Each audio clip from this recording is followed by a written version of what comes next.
சின்ன மருமகள் சீரியல்ல அடுத்த வர எபிசோட்ல போஸுக்கு கல்யாணம் ஆக போகுதுன்னு சொல்லிட்டு எல்லாருக்குமே வந்து பார்ட்டி கொடுத்துட்டு இருக்காங்க. அப்போ பார்ட்டி நடக்க போகிற நேரத்தில் அவங்க வருங்கால மனைவி ஃபோன் பண்ணாங்கன்னு சொல்லிட்டு பார்ட்டியை அப்படியே விட்டுட்டு பயந்து போய் ஓடி போகிறாங்க.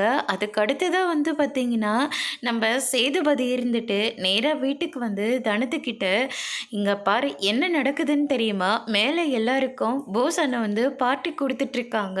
வருங்கால மனைவி ஃபோன் பண்ண உடனே எவ்வளோ பயந்துக்கிட்டு ஓடி போனாருன்னு தெரியுமா அப்படின்ற மாதிரி வந்து சொல்லிட்டு இருக்காங்க. பொண்டாட்டி தாசனா இருக்காரு அப்படின்ற மாதிரி வந்து சொல்லிட்டு இருக்காங்க. உடனே தமிழ்ச்செல்வி இருந்துட்டு ஆமாம் பொண்டாட்டி தாசனா இருந்தால் அதுக்கு என்ன இப்போ வருங்காலத்தில் நீங்களே அப்படி தானே இருந்தீங்க அப்படின்னு சொல்லிட்டு தமிழ்ச்செல்வி வந்து சொல்லிடுறாங்க. சேதுபதி அது எல்லாத்தையும் நினச்சி பார்க்குறாங்க. பார்த்தா டிஷர்ட்டிலே வந்து பொண்டாட்டி தாசம் ப்ரௌட் ஆஃப் யூ அப்படின்ற மாதிரிலாம் எழுதி டிஷர்ட் வந்து போட்டுட்டு இருந்தாங்க.